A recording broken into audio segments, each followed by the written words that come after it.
Bueno, buenas tardes. ¿Ya se dieron el saludo de paz? Bueno, qué chévere que nos demos el saludo de paz.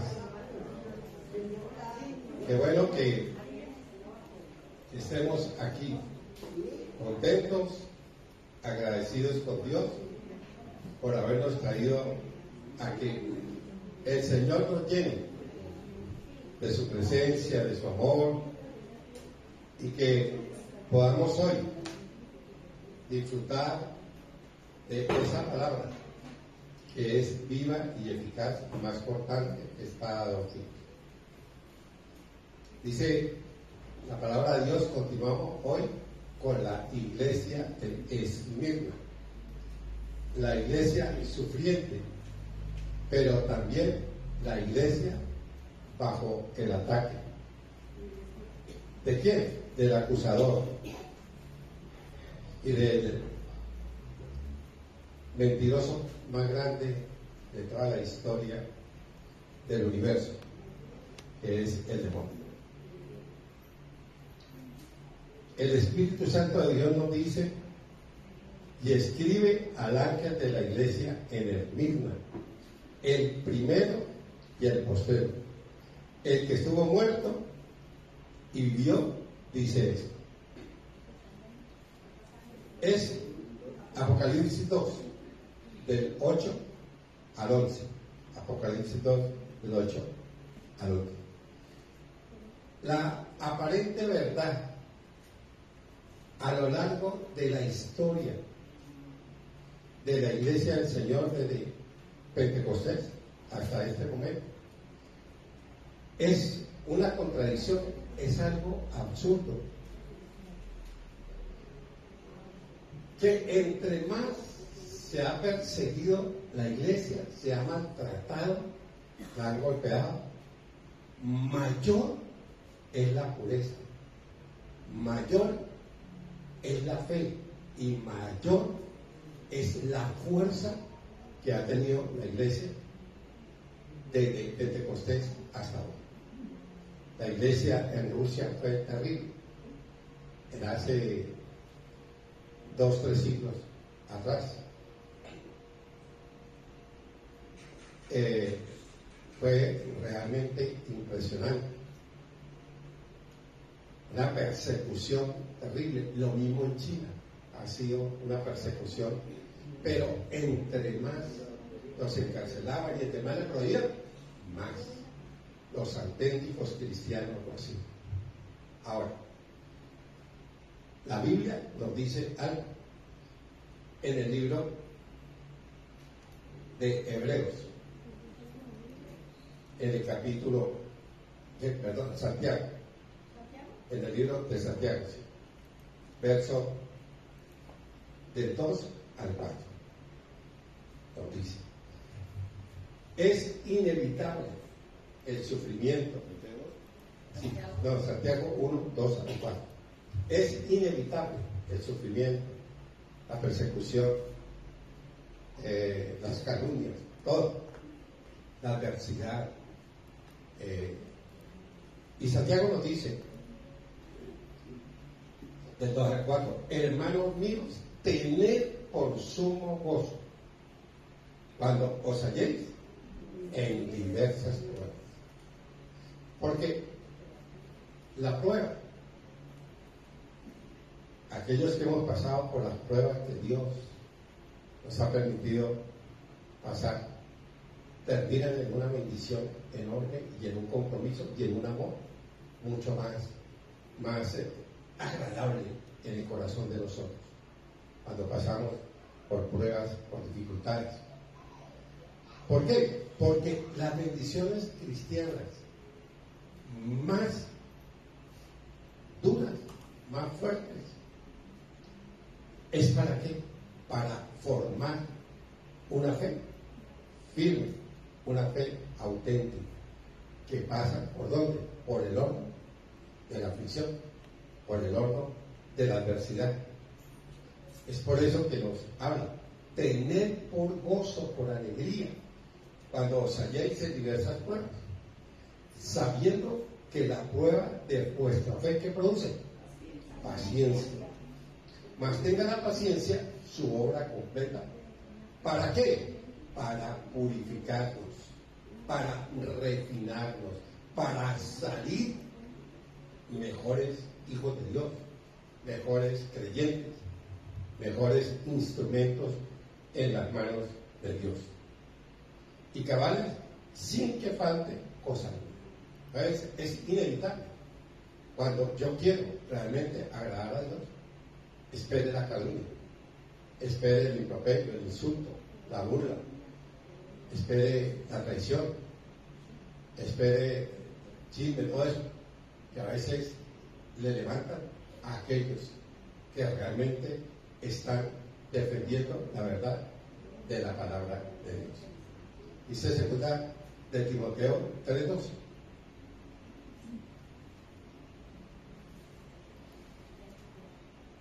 Mire lo que nos enseña segunda de Timoteo 3:12. Y también todos los que quieren vivir piadosamente en Cristo Jesús padecerán persecución. Eso es impajaritable, que nosotros, los que queramos vivir agradando a Dios, vamos a sufrir persecución, malos entendidos, todas esas cosas que acontecen en este mundo cada día más. Escribe el ángel de la iglesia en Esmirna. ¿Quién es el que escribió esta carta? La escribió el Señor Jesucristo, el glorificado, el exaltado, el glorioso Jesucristo que venció la muerte y resucitó. Como nos lo dice ahí, el primero y el postero, el que estuvo muerto y vivió, dice eso.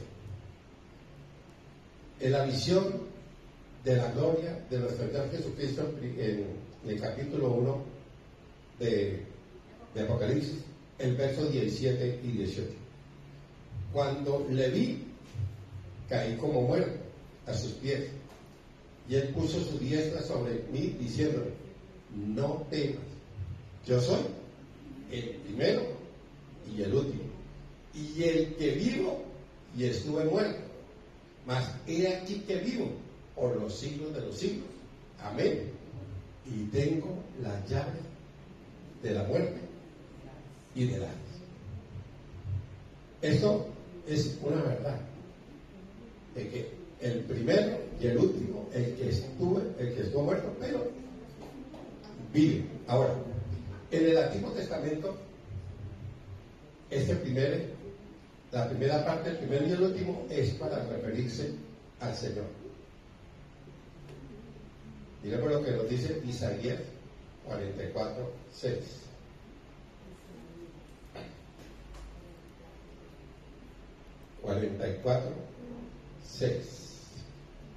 Dice: así dice Jehová, Rey de Israel, y su Redentor, Jehová de los ejércitos: yo soy el primero y yo soy el postrero, y fuera de mí no hay Dios. Al único y sabio Dios sea toda la gloria, toda la honra, toda la exaltación. Entonces, ese primero y el postrero en el Antiguo Testamento, ¿qué nos dice Isaías? Que está refiriendo a quién? Al Señor. Pero ¿cuál es la verdad? Que el Señor Jesucristo, que afirma que Él es coigual con el Padre, que en naturaleza, que Él es el Dios eterno, el Dios infinito, que vino a esta tierra. ¿A qué? A morir como el sacrificio perfecto por nuestros pecados, para darnos la libertad, para darnos ese amor tan grande que Dios tiene para con nosotros. Entonces, el Señor Jesucristo afirma eso, que Él es coigual con el Padre, que es En esencia son lo mismo. Sin embargo, por amor, el Dios eterno se hizo hombre, vino, nació la Santísima Virgen. ¿Para qué? Para morir por nuestros pecados. Estuvo muerto, ¿pero qué? Pero vivió, resucitó. Y esto es un misterio profundo, profundo realmente. Sí, porque hagámonos una pregunta. ¿Cómo pudo morir el que siempre vive? El que trasciende el tiempo, el espacio, la historia. ¿Cómo pudo morir? Se sacó realmente un misterio. Pero la respuesta, ¿dónde la encontramos? En 1 de Pedro 3:18. La respuesta a esa situación la encontramos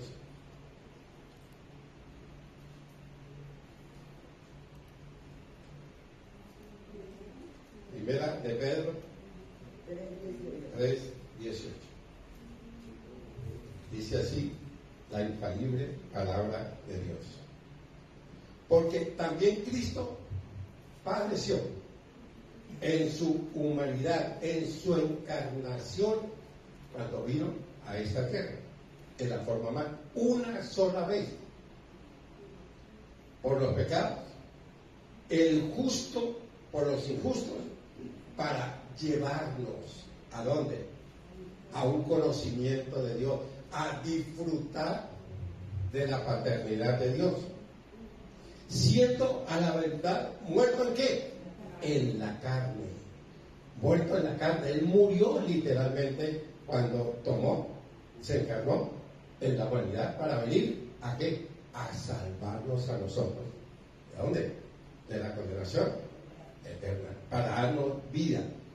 Qué maravilloso lo que nos dice Pedro ahí, siendo la verdad muerto en la carne, pero vivificado en espíritu. ¿Ves? El Señor vino, pero resucitó y hoy vive para siempre. Vive para siempre. Miremos lo que dice el libro de Romanos.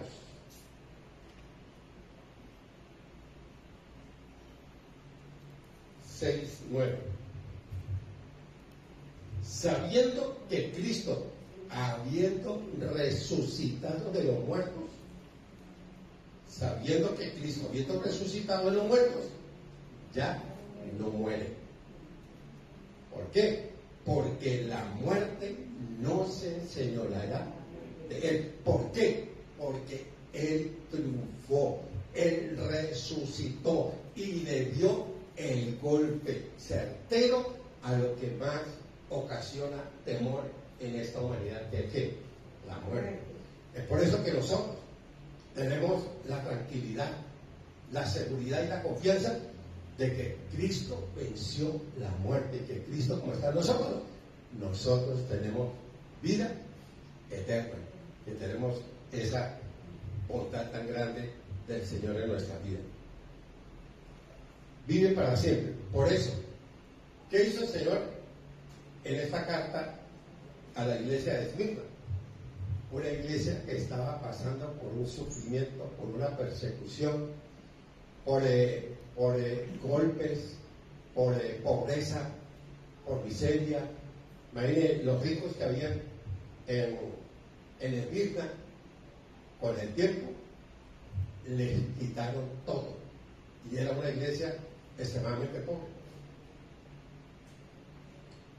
Y ellos, la mayoría, en su pobreza, les tocaba pedir limosna. Pero a pesar de toda la persecución, a pesar de todo el maltrato, los insultos, bueno, ¿qué era lo que los despreciaban?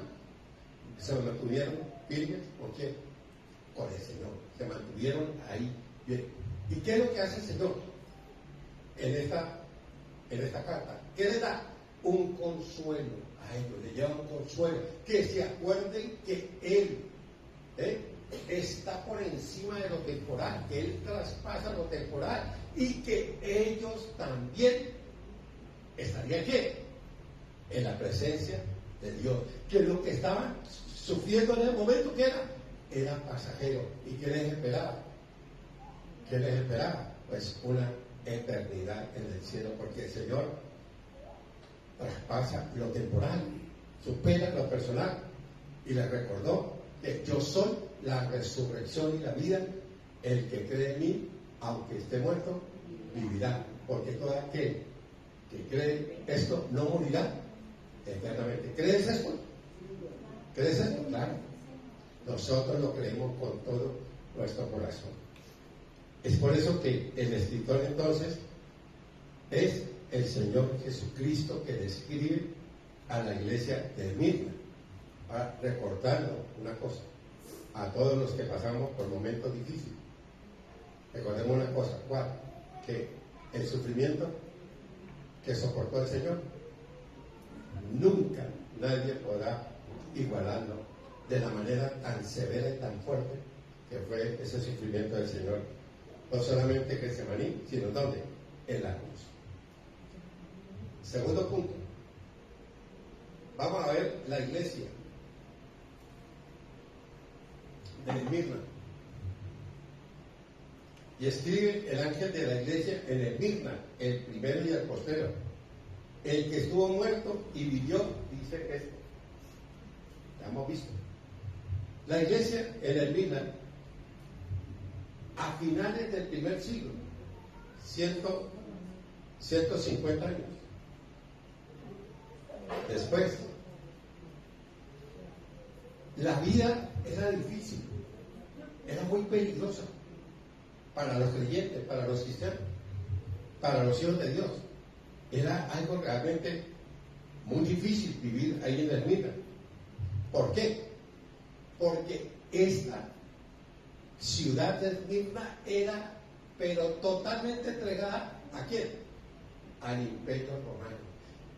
Y los emperadores, en este caso, en este tiempo, estaba Domiciano, que era el emperador, y obligaba a la gente ¿a qué?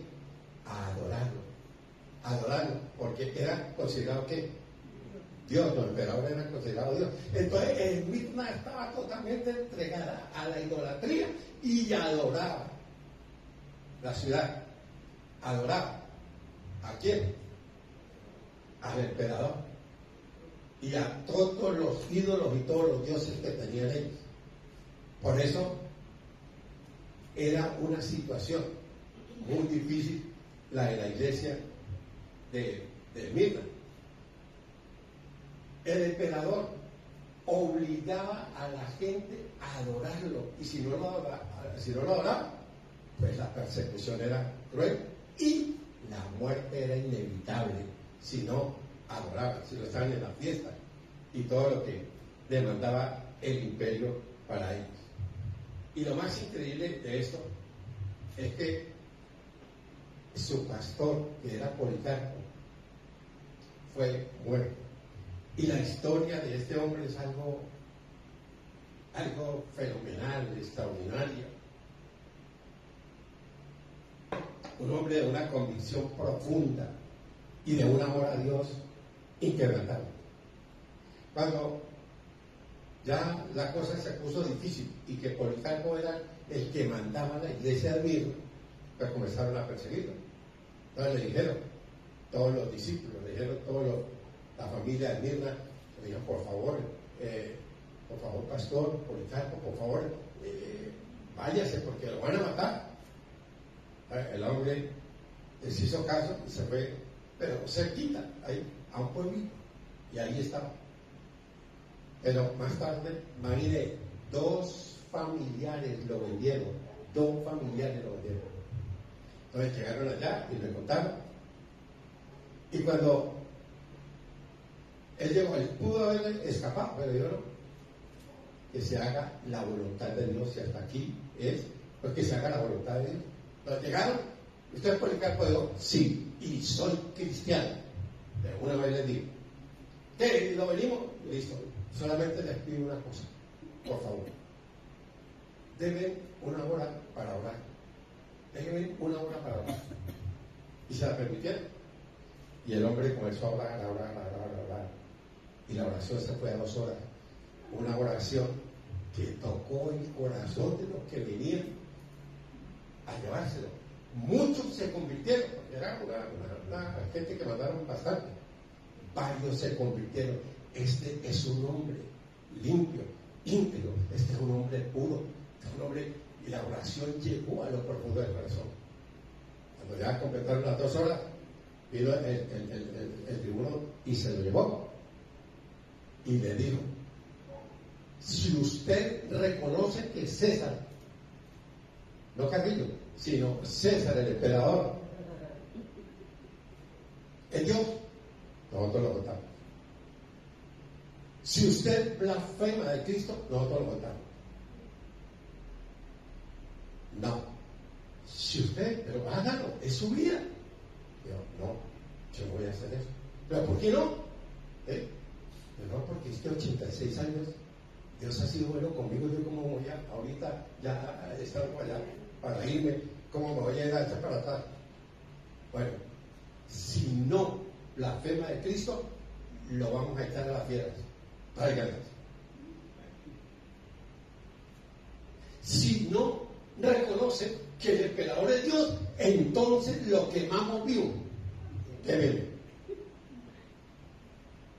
Háganlo. Bueno, ahí trataron y no pudieron hacerlo echar para atrás a este hombre. Y lo metieron en un asadero de pollos. Lo metieron en un toro. Como adoraban allá a los dioses y todo, pero hicieron un toro y comenzaron a asarlo. Pero lo espectacular fue que cuando abrieron el y pensaron que ya estaba puesto chicharrón, el hombre estaba vivo. El fuego no le hizo nada en su cuerpo y la gente, pues claro, se quedó aterrado. ¿De qué nos recuerda esto?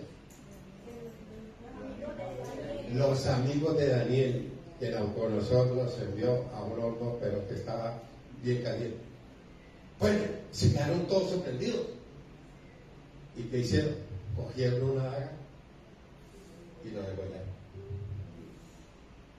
Claro, ¿eso para qué? Para que los cristianos supieran qué era lo que les venía por dónde. Por la pierna arriba. Que ellos supieran. Pero eso, qué bueno que hizo, lo llevó mucho más a un compromiso, a una entrega con Dios, a una dedicación de ver a su pastor en esa seguridad y la confianza. Cuando le dijeron, pero usted no le teme al fuego, a donde la mapa, usted no le teme. Digo, no. ¿Qué voy a temer al fuego? Si es máximo 1 hora que yo voy a estar ahí. Pero ustedes no le temen al fuego eterno donde se van a quemar por toda una eternidad. Ahí es como les contestó, con esa confianza, con esa seguridad tremenda la es. Esto más. Esta iglesia oprimida, perseguida de una manera impresionante, expelía, brotaba el amor, el perfume, la fragancia, el incienso de la fidelidad a quién, al Señor. No lo hicieron. Y nunca, como Éfeso, nunca disminuyó el amor a su Dios, Señor y Salvador. Nunca. Lo amaban y estuvieron dispuestos, mataron a mucha gente en la iglesia de Dios. Por eso es la iglesia bajo ataque, como está sucediendo en África, en Nigeria, en varios países que son cristianos. En Pakistán, duro lo de Pakistán. Pero hablemos de Nigeria. El año pasado y este año entraron a una iglesia donde había 500 y los mataron a todos. A todos. ¿Quiénes? A chusma de los musulmanes. Porque eso mata. increíble, como, pero allá en la iglesia de Nigeria, que es bastante cristiano, bastante, yo una vez me encontré a un grupo subiendo al Sinaí y comenzamos ahí a compartir porque iban cantando una canción en inglés que yo escuchaba, entendía por la dame un nuevo corazón, Señor. Ellos iban cantando en inglés, pues claro, y nosotros comenzamos y ahí haciéndonos muestras nos entendimos, subiendo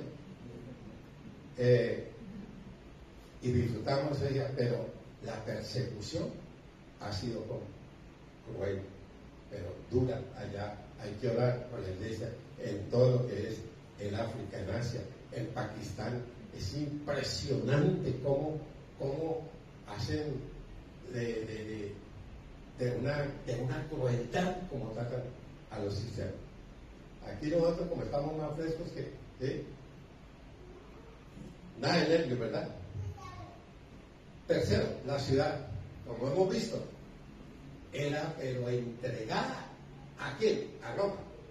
Pero lo hacía de buena gana, de la voluntad. Lo hacía porque estos manes eran tan idólatras, los de la ciudad de Mirna, que claro, y por ser tan cercana a Roma, pues Roma, ¿ahí qué hizo? Le construyeron un templo, ¿a quién?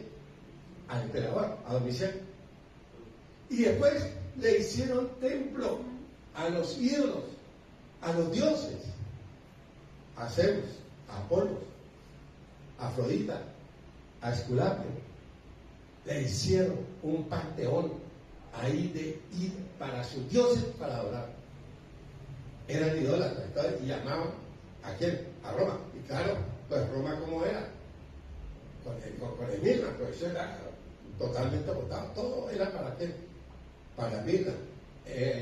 Tiempo después hubo un terremoto y Mirna casi desaparece y el Imperio Romano la construyó totalmente. Entonces esa era la ciudad incondicional, aliada a Roma, pero un centro ¿de qué? De ciencia y de medicina. Tenía esa cualidad.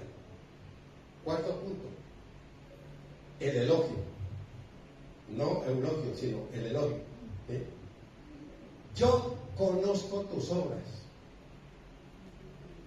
y tu tribulación. Yo la conozco. Yo sé qué está pasando.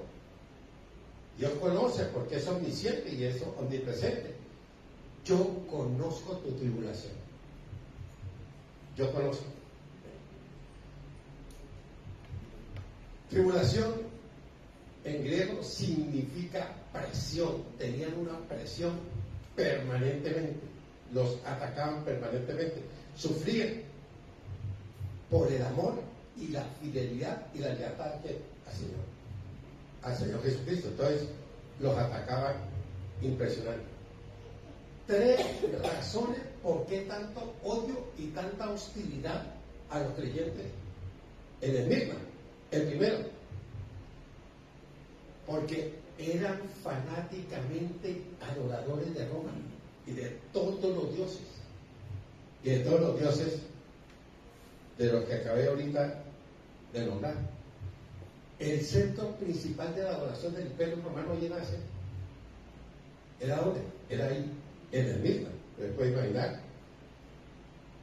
Es por eso que la gente no los obligaban, sino lo hacían espontáneo, libre. Esa era su decisión de andar en esa idolatría terrible. Y por eso Domiciano demandaba que el que no lo adorara fuera muerto.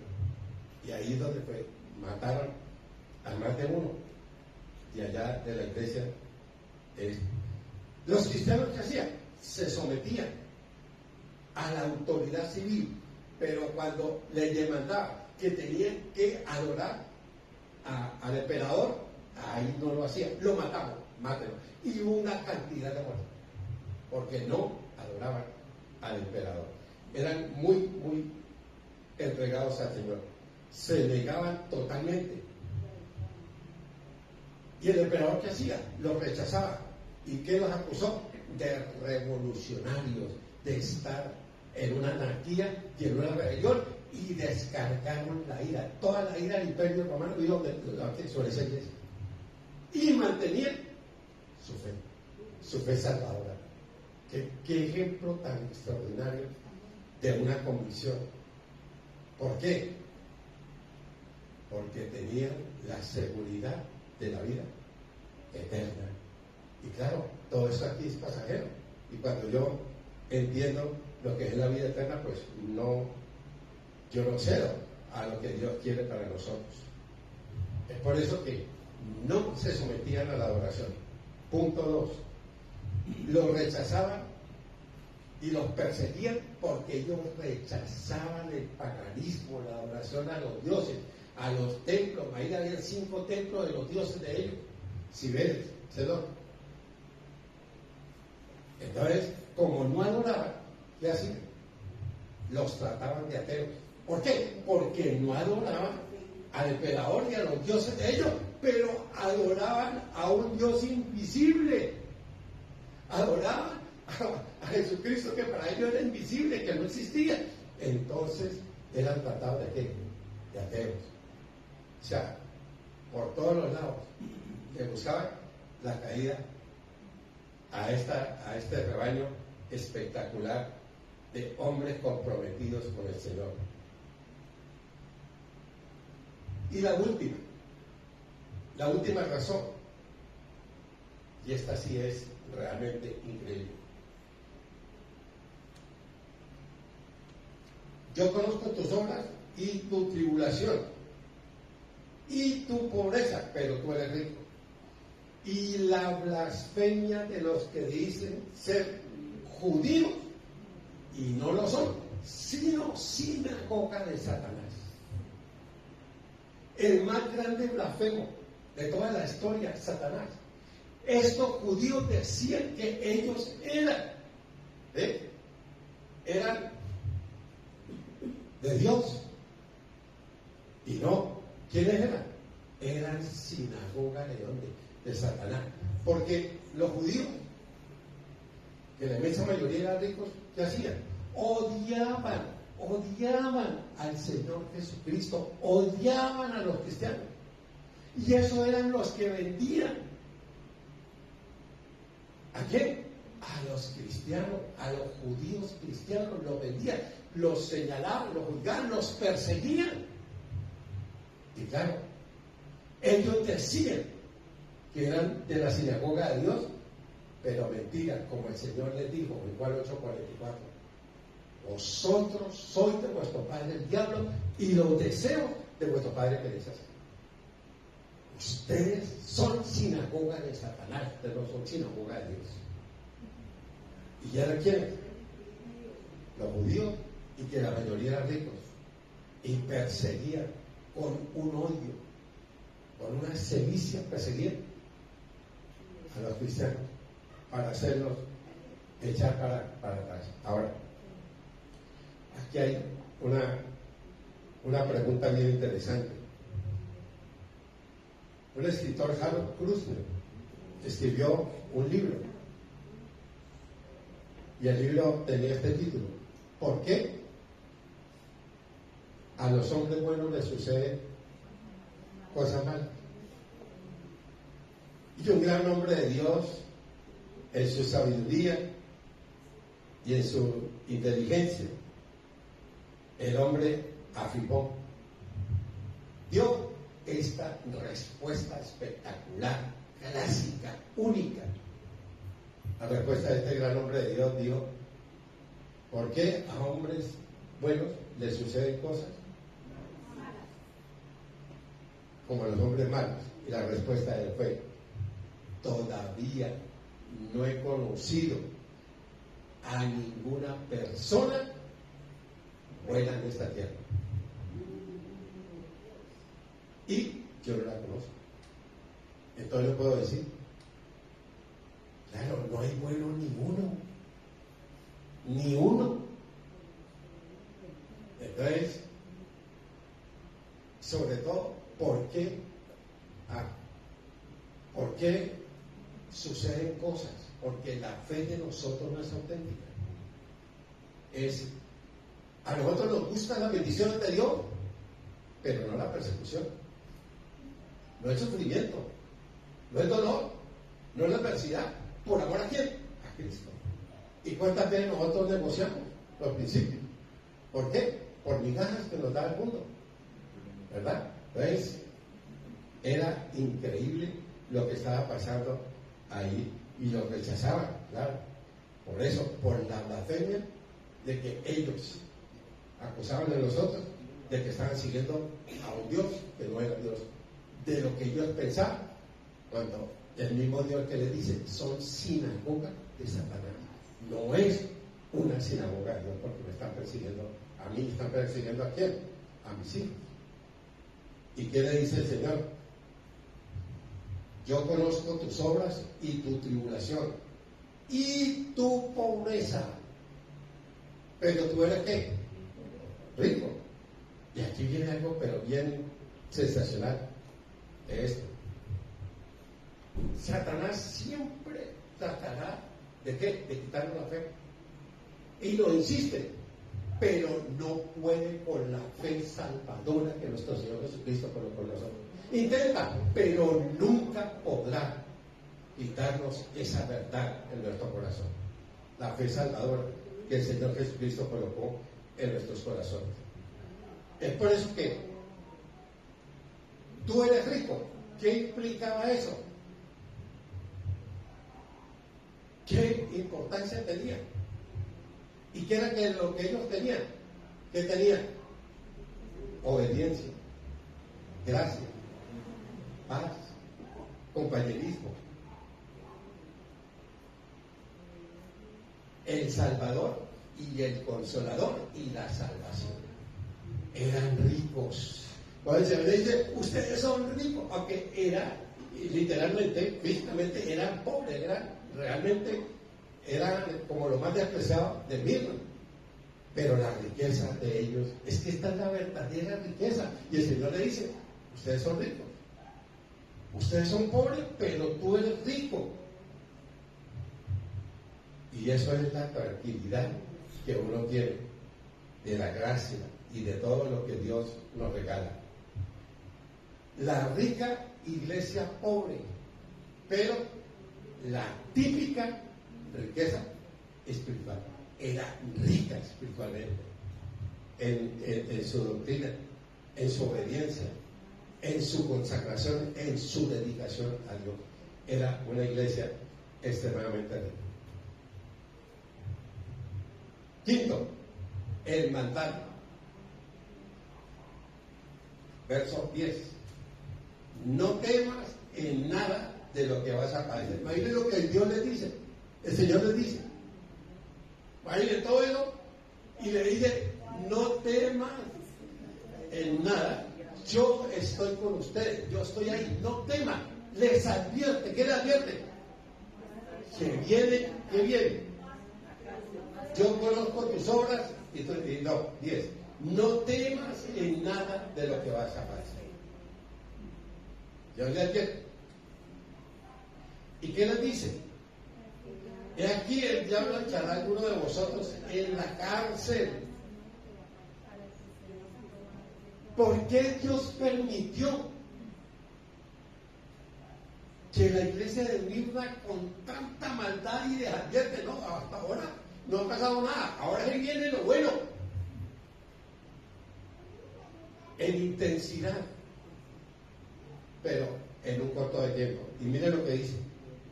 Y aquí el diablo echará a alguno de vosotros en la cárcel para que seáis probados y tendréis tribulación por 10 días. Hay muchos que dicen que no, que 10 días representa esto, que 10 días esto, que no, que 10 años, que no. El Señor lo habla literal, días. 10 días. Que era intensa, que van a haber 10 días, pero que van a, mejor dicho, con todo. Pero yo no los abandonaré, yo no los dejaré, yo estaré con ustedes. ¿Y por qué permite el Señor? Mire por qué. Para probar mi verdadera fe. Para probar la fe de yo, a ver cómo estaba. Es realmente espectacular esto. ¿Y qué les dice el Señor? Que no teman, porque Él les daría fuerza. Y recordamos una cosa. El Señor lo dijo en Juan 16:33. Estas cosas os he hablado para que en mí tengáis paz. En el mundo tendréis aflicción, pero confiad. Yo vencí al mundo. Y le dice, recuerden lo que David les dijo en el Salmo 56:11. Recuerden lo que David les dijo en el Salmo 56:11.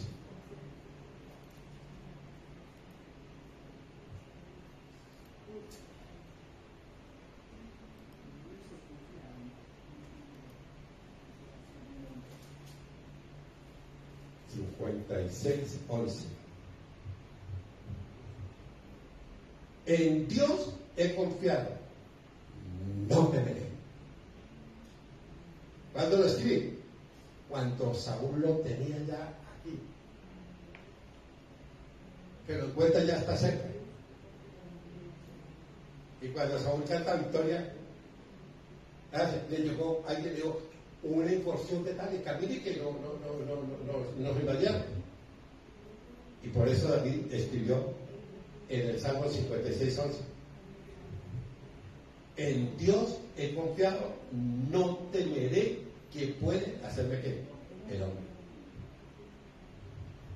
Por eso mi seguridad, ¿dónde está? En Dios. Y les recuerda eso a los de Mirna. Tranquilo, no se preocupen. Para probar mi compromiso y ver realmente la fe de ellos, que no retrocederían ante semejante barbaridad del demonio. Satanás no puede destruir la fe salvadora que ha colocado Dios en nuestro corazón.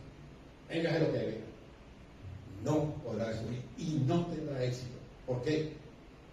Por Juan 10:28-29.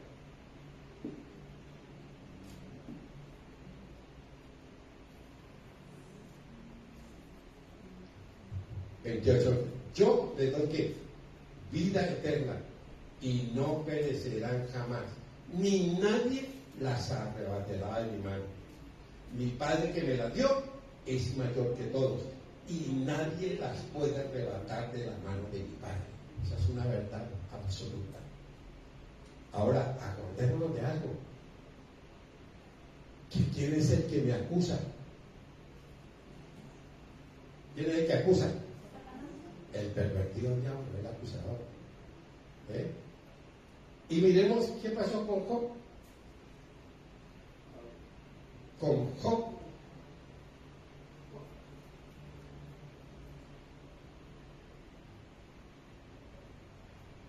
¿Qué pasó con Job?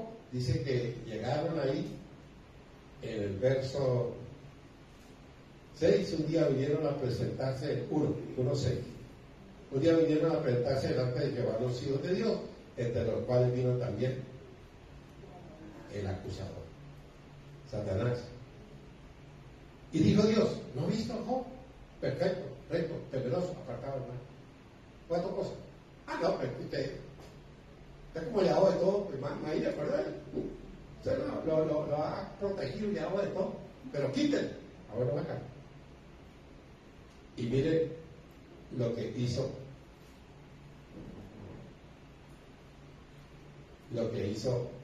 Job. En el 20 y 21, 1:20 y 21.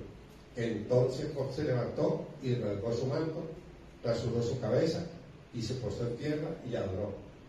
Y dijo, desnudo salí del vientre de mi madre y desnudo volveré allá. Jehová dio, Jehová quitó, sea el nombre de Jehová bendito. En todo esto no pecó Job, ni atribuyó despropósito a quién, a Dios. ¿Cómo reaccionamos ante las crisis, ante la adversidad, ante la tempestad nosotros? ¿Por qué a mí? Dios, ¿dónde está? Señor. Increíble que ante esta situación Job actuara así. ¿Y qué le dejó? Una mujer resentida. ¿verdad? Una espada revertida, verso 9, 2, 9. Entonces le dijo su mujer: ¿aún retienes tu integridad? Maldice a tu Dios y muere. Que me siento un ataque pero letal a Job. Verso 10, y le dijo: como suele hablar cualquiera de las mujeres falsas, has hablado. ¿Qué? ¿Recibiremos de Dios el bien y el mal no lo recibiremos? En todo esto no pecó Job. Y mire, en el 13:15 de Job, sí, no Job, sino Job. Y aquí, aunque él me matara, en él esperará. Imaginen lo que dice Job: aunque él me mate, yo voy a esperar en el punto. O sea, fue un tipo que retuvo su amor y su pasión a Dios, que quién es capaz de aguantar un voltaje de perder toda la plata, perder 10 hijos, perder la salud. Y le quedó la mujer. ¿Sí? No, mentiras. Lo premió, ¿cierto? Increíble, porque el acusador está ahí, con el dedo. Miremos lo que dice Zacarías 3:1. Zacarías 3:1. Me mostró el sumo sacerdote Josué, el cual estaba delante del ángel del Señor, y Satanás estaba a su mano derecha para acusarle. ¿Ven que nos acusa? Cuando nos lleva para que nosotros nos caigamos, ¿qué hace? Comienza a triturarnos con la culpa, a molestarnos, a fastidiarnos, con la vergüenza, con la culpa, con el miedo, que todo. Por eso uno tiene que pensar bien qué es lo que va a hacer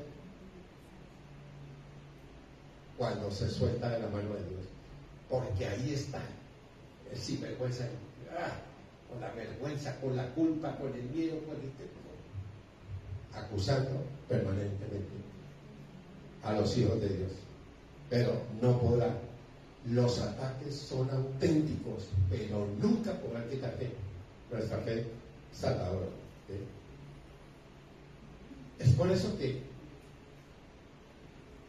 recordando a Pedro, ¿se acuerdan de Pedro? En Lucas 22, 31 y pico. Oiga, Pedro, Satanás me ha pedido que lo vas a zarandear, y yo he rogado por ti que tu fe no falle. ¿Y qué hizo Pedro? No. Todo se podrá escandalizar de ti, pero yo no. Cuidado con la soberbia. Cuidado con creerse que uno es mejor que el otro. No hay bueno ni uno. Por eso, porque al hombre bueno le suceden cosas malas y a los malos le suceden cosas buenas, porque no hay uno. Porque no hay uno. Es que cuando uno entiende que uno es bien malo, que uno es dañado, que uno es por la pura misericordia del dulce Espíritu Santo que lo tiene uno frenado, porque si no fuéramos, ¿qué? Caballo de la sabana, porque está viejo y cansado, y seríamos caballos del bocado, saldría toda la... Otra vez como el socio por aquí, que despierta el león, vive acusándonos. Pero Dios, ¿qué hace? Nos defiende, ¿verdad? Y terminemos con el último punto, el consejo de Dios a la iglesia de Smyrna. No temas en nada de lo que vas a padecer aquí, el diablo echará a alguno de vosotros en la cárcel, para que seáis probados y tendréis tribulación por 10 días. Sé fiel hasta la muerte, y yo te daré la corona de la vida. Dios aprueba la fe auténtica de nosotros al ser fiel. ¿Hasta dónde? Hasta la muerte, hasta que Dios venga por nosotros. No que fui fiel 10 años y después bailas, que es lo que a veces la gente no entiende. Los cristianos no entendemos, y a veces los pastores menos. Dice hasta la muerte, no ve que fue bien, porque cuando uno se cae, la recuperación es tremenda. Es tremenda. Dios es bueno. Es maravilloso. Pero la disciplina viene. La disciplina viene. Eso sí, mire, no le quepa la menor duda que aún sin vergüenza que use a Dios para sus intereses personales y para su bellaquería, tendrá que vérsela con Dios, hermano. Con Dios la cosa es a otro precio. Yo le tengo miedo a Dios, yo le tengo temor a Dios. Yo le tengo temor a Dios. Porque ustedes pueden que tal yo por aquí torcido predicando, usted no sería capaz de predicar así como yo hago. El Señor me fulminaría con un rayo una vez aquí mismo. Por eso yo tengo que respetar al Señor. Tengo que eso. Ser fiel hasta la muerte y yo te daré la corona de Santiago 1:12.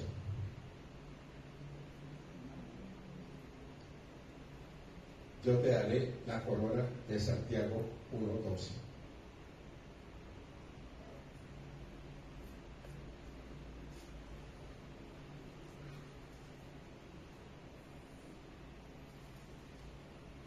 Bienaventurado el varón que soporta la tentación. Bienaventurado. Que Dios nos da discernimiento. Que Dios nos da luz para poder mirar que viene el sinvergüenza con la camada. Pero, ¿será la camada el problema? ¿Cuál es el problema? Que yo la muerda. Ahí mire lo que dice, soporta la tentación, porque cuando haya resistido la prueba, recibirá la corona de vida que Dios ha prometido a quien, a los que llaman. Y esa es la corona que Dios le ofrece a los triunfadores, a los que le dan de comer más al espíritu que a la carne. Santiago 1:12. Esa fe genuina, salvadora, que es la vida eterna. Santiago 1:12, que es la vida eterna. Cuando yo soporto las pruebas, las presiones, el sufrimiento, y mire lo que nos dice tan extremadamente buenísimo. Y yo te daré la corona de la vida. El 11. El que tiene orejas como el conejo, oiga lo que el Espíritu dice a la iglesia. No está leído, ¿no? Que tenga esas orejotas. ¿Cómo va a decir? ¿Ah? Ahí está mano burlando de mí. El que tiene oídos, oiga lo que el Espíritu dice a las iglesias. Oiga el mensaje, oiga, que yo oiga a Dios. Y el que venciere, mire qué promesa tan espectacular, no sufrirá daño de la muerte segunda. No sufrirá daño de la muerte segunda. Uy, esto se puso bueno. Espectacular. Miremos que es la muerte segunda. Apocalipsis 20:14. La muerte segunda. No segunda el nombre de la señora, ¿sí? Sino la muerte segunda. Y la muerte y llegares, Apocalipsis 20:14. Y la muerte y llegares fueron lanzados al lago de fuego. Esta es la muerte segunda. La muerte segunda y el lago de fuego son iguales, son idénticas, son la misma. La muerte segunda. ¿Qué es la muerte segunda? La anterior a la primera. No, mentira. La muerte segunda es para los ateos, para los irreligiosos, para los torcidos, para los depravados, para los mentirosos que rechazaron la gracia y el amor de Dios a través de Jesucristo, que tenemos vida eterna. Para ellos. ¿Ya nos digan? A una condenación eterna al lago de fuego. Es por eso que nosotros nacemos 2 veces y morimos una. Nosotros nacemos físicamente y nacemos espiritualmente. Pero los escépticos, los ateos, los irreligiosos, los rebeldes que rechazaron la obra de Cristo, nacen una y mueren 2. Nacen físicamente y morirán en una condenación eterna. Y nacen y resucitan cuando sea el juicio final. En el capítulo 20, ahí el juicio final del gran trono blanco. Todos los muertos desde Adán hasta después del milenio, los que están ahí en la paz y la mocha, resucitarán a resurrección de condenación. Resucitarán. Hay mucha gente que habla de la doctrina de la aniquilación. ¿Qué quiere decir eso? Que nosotros morimos y dejamos de existir. No. Dios nos creó eternos y yo decido si yo me voy para dónde, para mi hogar en el cielo, o si yo me voy para la condenación eterna, al lago de fuego. ¿Qué es lo que querido que Dios está injusto? ¿Vale? Sí, ¿qué es lo que yo tengo que hacer para ser salvo? Creer. ¿Pero y qué tengo que hacer? Abra la cumbamba y reciba a Jesucristo como Señor y Salvador. Y no lo hace. Es increíble. Por eso, qué tremendo. En el momento de la muerte uno es consciente de su salvación o de su condenación. La segunda muerte. La iglesia de Esmirna. Pero miremos el Apocalipsis también 21:8. Pero los cobardes e incrédulos, los abominables y homicidas, los fornicarios y hechiceros, los idólatras y todos los mentirosos tendrán su parte en el lago que arde con fuego y azufre, que es la muerte ejecutiva. Esos estarán ahí. Apocalipsis 21:8. La iglesia de Esmirna, perseguida, sufrida, pero fiel, se levanta en todo tiempo como ejemplo de quienes, y esto le voy a pedir a Álvaro Meléndez que me lea Lucas 8:15. La iglesia de Esmirna, perseguida, golpeada, sufrida, pero fiel, se levanta todo tiempo como ejemplo de quienes con un corazón tierno. No, Lucas 8:15. Lucas 8:15.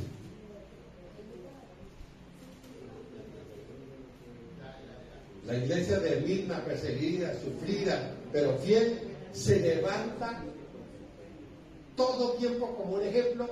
¿A quiénes? A los de Lucas 8:15. Sí. Dice así: mas la que cayó en buena tierra, estos son los que con corazón bueno y recto retienen la palabra oída y dan fruto con perseverancia. ¿Con corazón qué? Perseverante. No, ¿con corazón qué? Bueno y recto.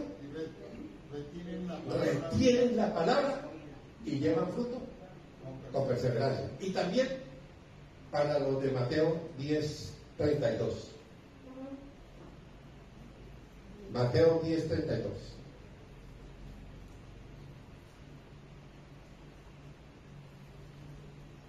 Mateo 10:32. ¿Alguien que me lo lea? A ver.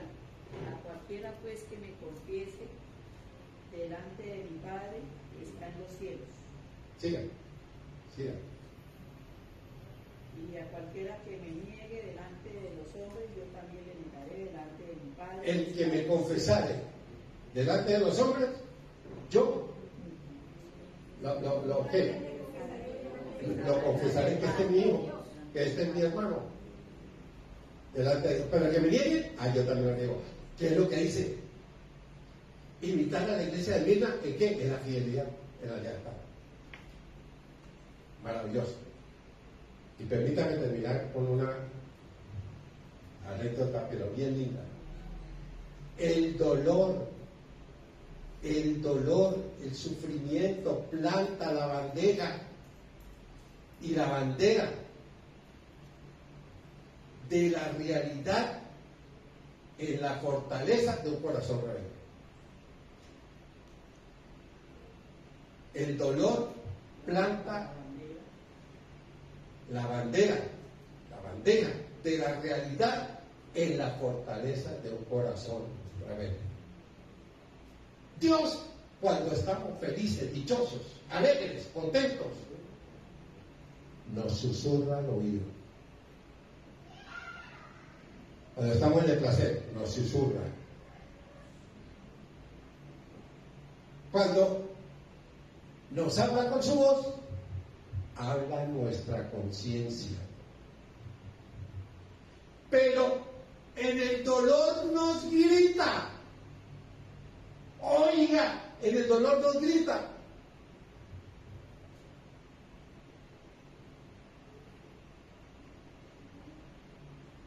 Con el megáfono de su voz para despertar a una sociedad sorda.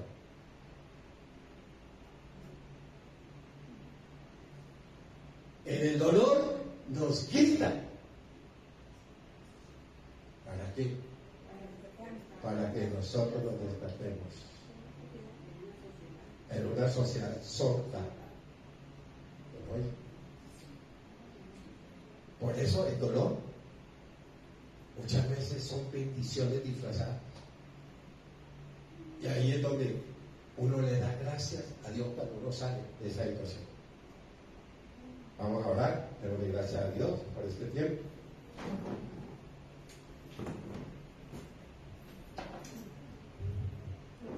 Amado Señor, muchas gracias.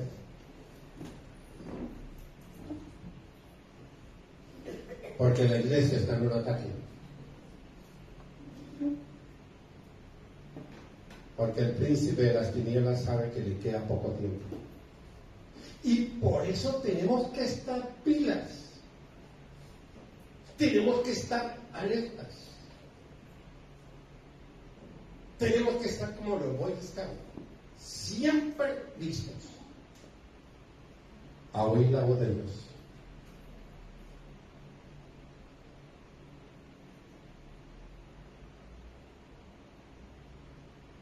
Una iglesia perseguida de una crueldad y una brutalidad.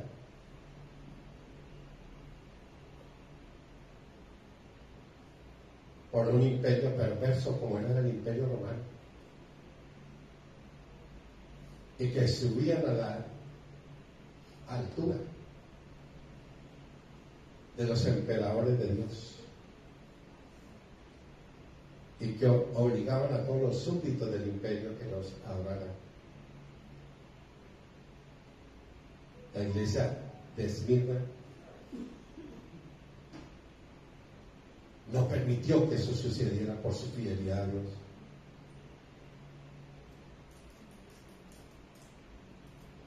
Y cuando no adoraban al emperador, porque la ciudad estaba totalmente entregada, rendida a la idolatría, porque bueno, les iba bien económicamente, pero vendieron sus almas a una condenación eterna. Oh Dios, Tú sabes que nosotros somos flojos para el sufrimiento, para el dolor. Nos suceden cosas tan chiquitas, tan pequeñas. Y ya estamos refunfuñando. Estamos vociferando. ¿Por qué Dios permite? ¿Por qué Dios me permite? Y yo soy tan bueno.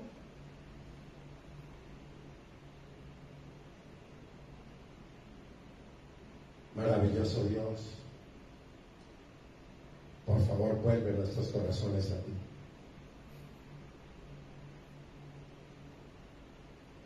Como Ezequiel rebaño es mi rey. Expelían el olor fragante, el perfume, el aroma de la obediencia, de la lealtad, de la fidelidad y del amor.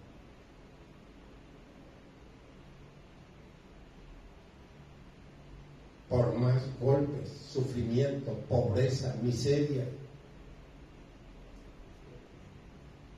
nunca decreció el amor de ellos,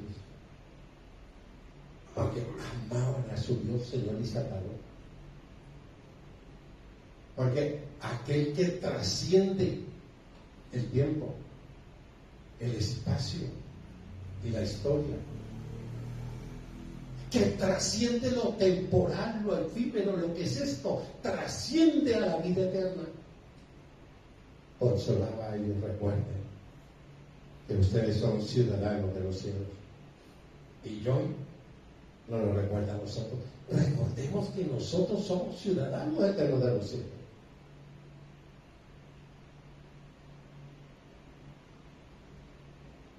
Y que hoy, oh Dios, esta palabra haya penetrado en lo profundo de nuestro corazón, que atraviese, que traspase allá lo más recóndito de mi conciencia, que escarpe todo y saque y limpie,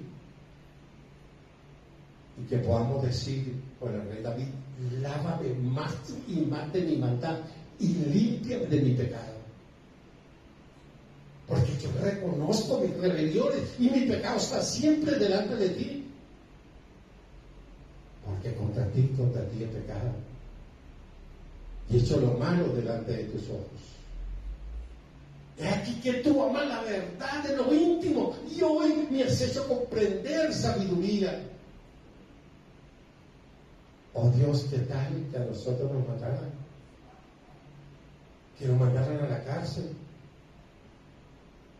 que nos pusieran en la picota pública, que nos desnudaran.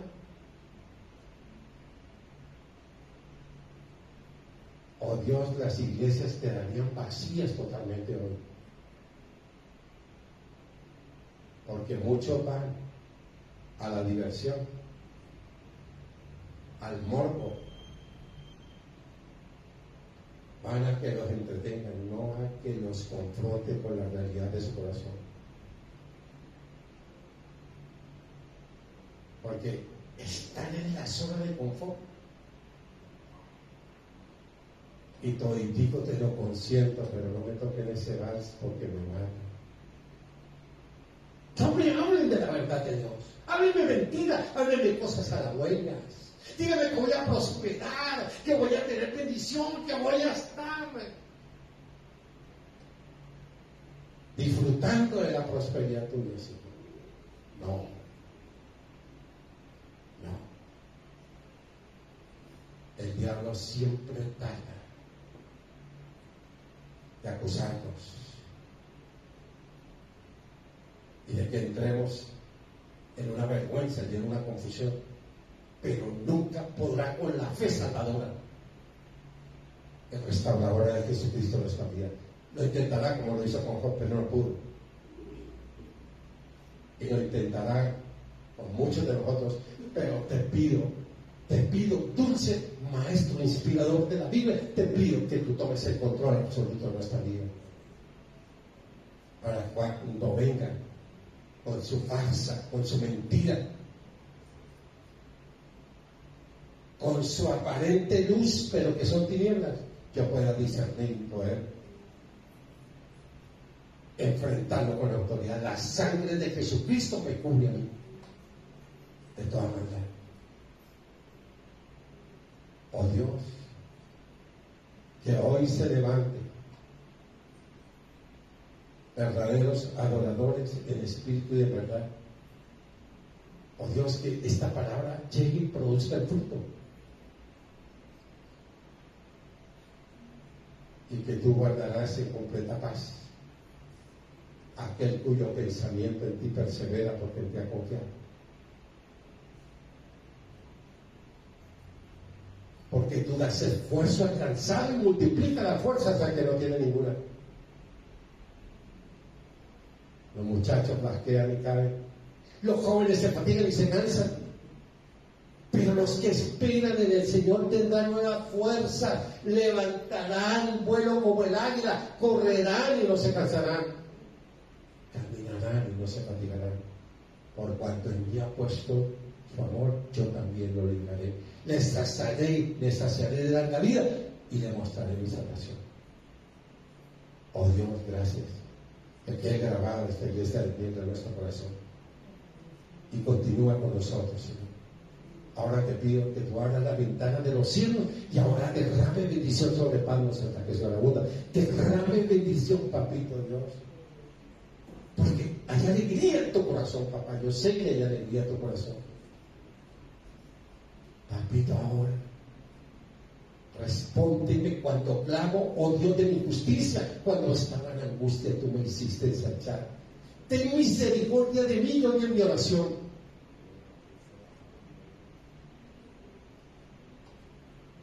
Oh Dios, oye, al que está enfermo, oh Dios, levanta, porque tú haces la vida y tú la vendas. Oh Dios, que tú traigas tu luz en nuestra vida de pareja, tu verdad a nuestros hijos, que tú seas nuestro Jehová Jireh, que tú proveas para nuestras necesidades. Pero sobre todo, que tú derrame el fuego de tu espíritu hoy para avivar la llama de mi amor a ti. Recibe toda la gloria y toda la honra, papacito Dios, en el nombre de Jesús, y en la dulce compañía de tu Espíritu Santo. Amén. Bueno, que chévere a todos los que estuvieron en sintonía ahí en nuestro canal de Facebook y en nuestro canal de YouTube. Que tengan un feliz fin de semana. Que Dios me los bendiga y me los conserve en paz. Bendiciones, chao. Bueno.